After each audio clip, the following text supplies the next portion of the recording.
多张对呀，你也长假比那白马的一宿要了嘛的，马他干表的，古老西，那时候的是个了，一宿就收你的钱嘛，表彰对呀，俺们一宿可咋不能变的？那时候变的了，是变长的，马他干是变长有钱。အချိန်ကာလကြိုက်တော့ထားမျိုးမယ်ဆိုတော့ယုံကြည်ပါလေလို့တော်တော်လေးမှထားကြည့်လည်းပဲယုံကြည်ခြင်းကြီးမားကြောင်းကိုတွေ့ရပါတယ်ကိုရောကားတဲ့ဘုရားသခင်တာမှာတောင်းတမြတ်ကိုဘုရားသခင်ပြီးမယ်လို့မာယုံကြည်မှာကတော့ဟောတော်တော်လေးမှထားတော်တော်လေးယုံကြည်ခြင်းကြီးမားတယ်တော့ဒီကျွန်တော်တို့တော်တော်များများခရိယာနောက်ဘုမှာလူငယ်စတုကစဆူတောင်းတဲ့အခါမှာကိုဆူတောင်းတာကိုလည်းတစ်ခါတလေတိတ်မယုံကြည်တာကိုလည်းတောင်းတာရှိတတ်တယ်။ကိုတောင်းတဲ့သူကိုယ်တိုင်ကလည်းမရည်မရာဖြစ်တာရှိတတ်တယ်။ပြီးတော့ကိုတောင်းတဲ့ဟာကိုလည်းပြန်မိတဲ့ဟာလည်းတောင်းတတ်တယ်။ကိုနဲ့မထိုက်တန်တဲ့ဟာလားမတင်လို့တဲ့ဟာလားမလိုအပ်တဲ့ဟာလားမဖြစ်တဲ့ဟာတွေလားတောင်းတတ်တဲ့အမျိုးဖြစ်တယ်။ဒါပေမဲ့ဒီညမှာဘာသာကြတော့ကိုတော်တောင်းတဲ့မြတ်ဘုရားခင်ပြည့်မယ်ဆိုတာယုံကြည်တော်တော်လေးယုံကြည်ခြင်းထင်မှာတော့ယေရှုကျင်းလာတယ်လာဇရုဘယ်မှာမြို့လာတယ်လို့ဒီခါမှာတင်းချိုင်းကိုပြပြချပြရအောင်ဒီညမှာယေရှုခရစ်ကဘုရားသခင်ရဲ့ဘုန်းတော်ထင်ရှားစီဖို့အလို့မှာရှင်ယောဟန်အခန်းကြီး1ကိုဖတ်တဲ့အခါမှာသခင်ယေရှုခရစ်ကိုယ်တိုင်ဒီလည်းပဲဖန်ဆင်းရှင်ဖြစ်ကြောင်းတွေ့ရပါတယ်တမန်တရားဖြစ်ကြောင်းလည်းတွေ့ရပါတယ်။ဒါပေမဲ့ယေရှုခရစ်ကအဲ့ဒီတင်းချိုင်းရဲ့ကျုပ်တို့ရှိပါလို့အမိန့်ပေးလိုက်တယ်လို့ဖန်ဆင်းရှင်အနေနဲ့သူ့ဘုံတော်ထင်ရှားစီဖို့အလို့ကဘာလို့သူ့ရဲ့တကူကိုသုံးပြုခြင်းအဖြစ်အဲ့ဒီကျုပ်တို့ကိုမဆွေးခင်းတာလေလို့စဉ်းစားနေဆိုဖယားသခင်ကလူသားတွေကိုအမြဲတမ်းလက်ပိုက်မနေစီခြင်းဘူးဆိုတော့ကျွန်တော်တို့သိဖို့လိုပါတယ်။ဘုရားသခင်ရဲ့ဘုန်းတော်ထင်ရှားဖို့အလုံးကဘုရားသခင်ကတတ်ဆွမ်းနိုင်သောဘုရားဖြစ်တော်များတဲ့ကျွန်တော်ကျမတို့ကိုအတုံးတော်အခါအနေဖြင့်အတုံးပြုတ်ခြင်းတဲ့ဘုရားဖြစ်တယ်။ဒါကိုလည်းတစ်ဖက်ကနေပြောမယ်ဆိုရင်ကယ်တင်ခြင်းတစ်ခုတည်းမဟုတ်ဘဲနဲ့ဘုရားသခင်ဘုန်းတော်ထင်ရှားစေဖို့အလုံးကအတုံးတော်ခါအဖြစ်ဘုရားသခင်ကသာသမီများကိုကျွန်တော်တို့အလိုတော်ရှိတာဒီလည်းပဲကြီးစိုးတော်ပဲဖြစ်ပါလေကျွန်တော်တို့ကတော့မပြုတ်သေးနဲ့ဘုံတဲ့ကိုဒါမှမဟုတ်ကိုကြောက်တောင်းလေးတွေကိုလည်းဘုရားသခင်သုံးပြုတ်ခြင်းသုံးပြုလို့ရတယ်ဘုရားဖြစ်နေတဲ့ကြားထဲမှာဒီကျင်ရဲ့ကြောက်တော့ကိုရှိပါလို့ကိုမိုက်တဲ့ခါတကယ်ပဲအဲ့ဒီကြောက်တော့ကကိုဆွေးတဲ့ခါလာဇရုစင်တာထွက်လာခြင်းအကြောင်းကိုပြောရဆိုလိုချင်တာကဘုရားသခင်နဲ့ကျွန်တော်တို့ကြားထဲမှာဘုရားသခင်ရဲ့ဘုန်းတော်ထင်ရှားဖို့အလုံးက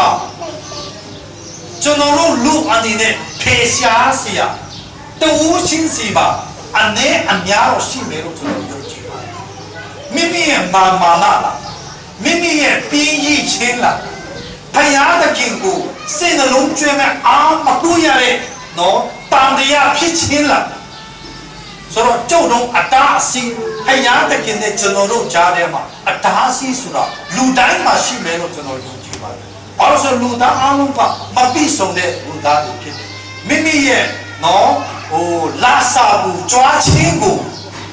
ဒီလေပဲကျွန်တော်တို့ရဲ့အတားအဆီးကျုပ်တို့ကြီးလည်းဖြစ်တယ်။ဘုရားသခင်ရဲ့စကားကြားဘုရားသခင်ရဲ့ဘုန်းတော်ထင်ရှားဖို့အလုံးမှာအတားအဆီးဘုရားသခင်ကဘုရားယေရှုခရစ်ကကျွန်တော်တို့ကိုမိုက်ပါဖယ်ရှားပါဖယ်ရှားဖို့ကျွန်တော်တို့အရောက်စီတိုင်းမှာရှိနိုင်တယ်ပြီးရှိလဲတော်တော်များများမှာရှိနိုင်တယ်နော်ဘုရားသခင်ကိုယုံကြည်ကိုးစားခြင်းပိုင်းမှာတော်တော်လေးပြင်းတယ်ကိုလည်းရှိနိုင်ကျမ်းစာအပြင်းတယ်ဆုတောင်းတာပြင်းတယ်ဖះကြောင်းသွားတာပြင်းတယ်နော်အတင်းတော်တသနာပါဝင်မှုပါလေပြင်းတယ်ဆိုရင်တော့ဒါက ကျွန်တော်တို့နဲ့ဘုရားသခင်ကြားတယ်မှာကြောက်တုံးကြီးဖြစ်နေတယ်ဒါကြောင့်မို့လို့ဒီကနေ့မှာဘုရားသခင်ရဲ့ဘုန်းတော်ကိုဤမိကြီးပေါ်မှာကျွန်တော်တို့ရှိနေတဲ့ချိန်မှာဘုရားသခင်ဘုန်းတော်တင်ရှားဖို့လို့မှာကျွန်တော်တို့ကိုလည်းဘုရားသခင်ကအသုံးတော်ခါအနေဖြင့်ကျေးဇူးတော်ကြောင့်အသုံးပြုခြင်းနဲ့ဒါပေမဲ့ဖယ်ရှားရှာကတော့ရှိတယ်။ဘာလဲဆိုတော့ဘုရားသခင်ကထူအရာကိုဖယ်ရှားနိုင်တော်များလဲကျွန်တော်တို့ခုနိုင်ပါဝင်ဖို့ကဘုရားသခင်ကလို့ရှိတယ်။ဥပမာကျွန်တော်ရဲ့တက်တာကျမ်းစာမှာဖတ်တယ်မနေနဲ့အောင်ဘုရားသခင်ကထိတ်ချုပ်နိုင်ပါလေ။ဒါပေမဲ့ကျွန်တော်တို့ရဲ့စာကဘုရားသခင်ရဲ့နှုတ်ကပတ်တော်ဖတ်ခြင်းတဲ့စာကကျွန်တော်တို့မှာရှိဖို့တော့ဘုရားသခင်ပြီးကံချင်းမှာတော့ကောအမှုတော်မြတ်၌ပါဝင်ခြင်းမှာတော့ကောကျွန်တော်တို့အညာမှာညာကြီးဘုရားသခင်ကကျွန်တော်တို့ပေါ်မှာအလိုတော်ရှိတယ်ဆိုတာ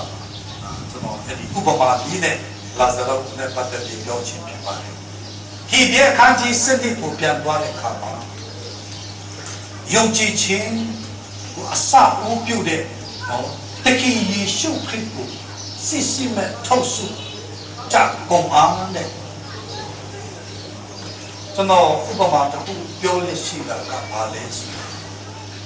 လူတွေကစိတ်ပြည့်တဲ့မျိုးဖြစ်တယ်နော်စိတ်ဓာတ်ကြတဲ့အမျိုးလေးဖြစ်တယ်ဒါတော့ဘယ်လိုပြောမလဲစိတ်ဓာတ်ကြတတ်တဲ့မျိုးဖြစ်ဥပမာတကယ်ချင်းနေအောင်ညဥပမာလာပညာမှာတဲ့စာတစ်ခုကျွန်တော်ဖတ်တာပါပါတယ်သူတို့လမ်းလျှောက်တယ်ကံပေါင်းသားမှာရန်ကုန်အနေနဲ့တော့ဟိုပါလေကံတော်ကြီးကံပေါင်းပေါ့နော်ကံတော်ကြီးကံပေါင်းမှာညလာပညာမှာလမ်းလျှောက်တယ်အဲ့ဒီကံပေါင်းမှာလာအကိနော်အဲ့ဒီအိုင်တဲ့ပေါ့လာအကိနဲ့လာလာပါပါဒီပေါ့လေဆိုတော့တကယ်ချင်းကအားတကယ်ချင်းဘူးလားလာလိုက်တာဆိုတော့ပြောကြတယ်ဒါပေမဲ့ပြောရင်းနဲ့နောက်လူတယောက်ကကြောက်ခဲနေပေါက်ပြီးမှသူ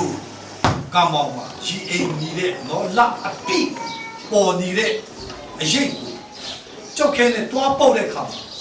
ရီဒီကလှုပ်တဲ့ခါမှာလာရဲ့ပြီးဝချင်းအရေးကမရှိတော့ဘူးဒီကဒီလိုလှုပ်တဲ့ခါမှာအရေးကပြုတ်ပြီးသွားတာဖြစ်ပါတယ်ဆိုတော့တကယ်ချင်းတဲ့ဘုမာကျွန်တော်တို့ခဏတော့ကပြောနေတဲ့လာကပြုတ်ပြီးသွားပါလေလို့ကြည့်တဲ့အခါမှာတော်တော်လေးစိတ်ကစရာကောင်းပါလေစိတ်ဓာတ်ကြပါလေအဲဒီလာပါနေတဲ့အခါပြုတ်ပြီးသွားပါလေပစ္စည်းသွားပါလေဘာမှမျောလင့်ချက်မရှိတော့အောင်ပြုတ်ပြီးသွားပါလားဆိုပြီးတော့နောက်တစ်ယောက်ကကြတော့စိတ်ဓာတ်ကြသွားတယ်တဲ့ဒါပေမဲ့တကယ်ချင်းတစ်ယောက်ကတကယ်ချင်းရဲ့စိတ်ဓာတ်မကြပါနဲ့အဲဒီရီပေါ်မှာပေါ်နေတဲ့လာကအရေးကြီးရှိအဲ့ဒီလာရဲ့မူရင်းကဘာလို့ချစ်ပါလာကငကူတိုင်းတဲ့လာပြီးဒီမှာတော့ရင်းနေချမ်းငကူတိုင်းမှာရှိနေချမ်းပြီးနေချမ်းပြန်လေဒီမှာပြောစင်ချမ်းအဲ့ညမှာကျွန်တော်အဲ့ဒီဥပမာကိုဘယ်လိုနည်းနဲ့ကျွန်တော်ယူချင်ပါလဲလူအနေနဲ့ဒီတော့မိသားစုကိုကြည့်တဲ့အခါကျွန်တော်တို့မိသားစုကနော်ကွေးပြန်သွားတယ်လုံးဝမျောလင့်ချက်နော်မရှိတော့အောင်ပစ္စည်းသွားတဲ့အခြေအနေမှာလေတခါတလေရုပ်ရချိန်လည်းရှိတယ်မျောလင့်ချက်လည်းမရှိတော့တယ်လို့ထိဘောပါကျွန်တော်တို့ရဲ့ဘဝကပစ္စည်းတွေတော့မျောလင့်ချက်တောင်မရှိတော့တဲ့ဘဝအချိန်ကြုံတွေ့နေတဲ့အချိန်လေလူတွေကကြုံတွေ့နေစိတ်ဓာတ်ချစိတ်ပြတ်နေမျောလင့်ချက်လည်းမရှိတော့ဘူးဆိုကြတော့အဲ့ဒီတိုင်အောင်ခံစားနေတဲ့ချိန်နဲ့ရှိမယ်လို့ကျွန်တော်ထင်ပါတယ်ဒါပေမဲ့ကျွန်တော်တို့ယုံကြည်သူများအနေဖြင့်တင်တို့ဒီတဲ့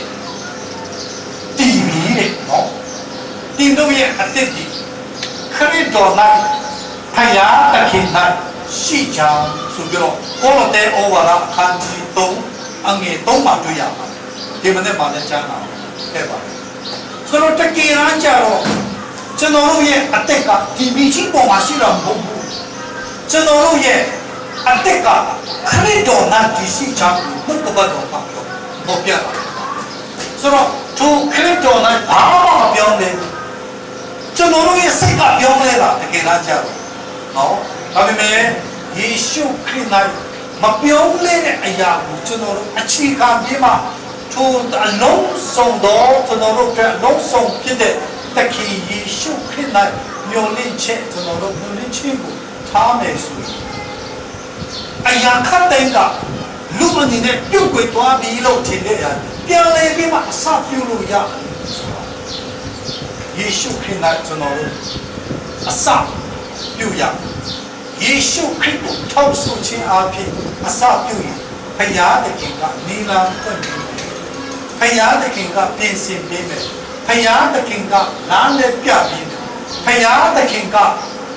သူဘုရားသခင်ရဲ့ကျေးဇူးတော်ကိုဒီလည်းပဲကျွန်တော်တို့လုံးဝမခံစားရတဲ့အရာကိုဒီလည်းပဲခံစားရှိနေတဲ့ဘုရားဖြစ်တာကိုကျွန်တော်တို့မိခုမဟုတ်ပဲနဲ့ဘုံမိတရိယာမျောလင့်ချက်သူယေရှုခရစ်နဲ့ထားစီတက်တဲ့တာပါနမတာပါအချင်းကျွန်တော်ဒီနေ့အထူးတစ်ဖြစ်အရောက်စီတိုင်းရဲ့အသက်တာမှာကျွန်တော်တို့ယုံကြည်ခြင်းကိုအစအဦးပြုတဲ့ယေရှုခရစ်၌ကျွန်တော်တို့ရဲ့မျှော်လင့်ချက်ကျွန်တော်တို့ရဲ့ဖြစ်စီခြင်းတဲ့အရာသူတခင်ယေရှုခရစ်ကိုထောက်ဆခြင်းအပြင်ကျွန်တော်တို့ဆက်လက်ပြီးရှောက်လာကြပါစို့အားလုံးရှင်းဖြစ်ပါတယ်လူအနေနဲ့တော့လုံးဝမျောလင့်စရာမရှိတော့တဲ့အခြေအနေရှိတတ်တယ်။ဒါပေမဲ့ဘုရားသခင်ကတတ်နိုင်တယ်နော်။ဘာလို့ရဲ့နှလုံးသားကိုလည်းအရင်ပြောစီတဲ့သူကဘုရားပဲဖြစ်ပါတယ်။ကျုံကိုလှုပ်ဖို့ခွန်ပြုစီတဲ့သူကဘုရားပဲဖြစ်။ဒီလင်းဒီကိုဒီလည်းပဲလူအနေနဲ့လုံးဝဖြတ်ကိုလို့မရတဲ့အခြေအနေ